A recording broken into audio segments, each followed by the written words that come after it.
حسيتي بالانطلاقه امتى بقى معاكي؟ حسيت ان انت خلاص يعني انا وصلت للمرحله اللي انا عايزاها؟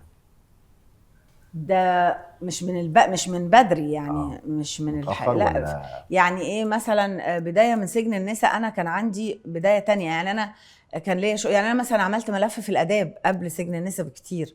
عملت ملف في الاداب وعملت بياضه في اللي هو مع استاذ محمود عبد العزيز واستاذه مديحه كامل في البشاير.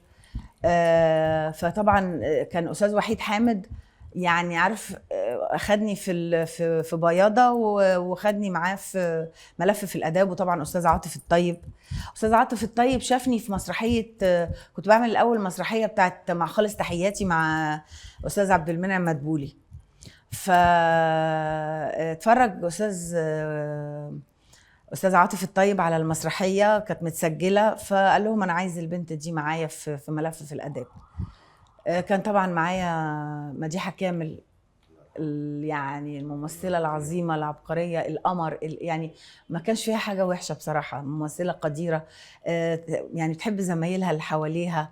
انا كنت سعيده قوي وكنت قاعده منتظره اشوف مديحه كامل. يعني احنا انت المفروض بتنوري كنا. اي شاشه والله، الله بتبقى يعني يخليك. والله.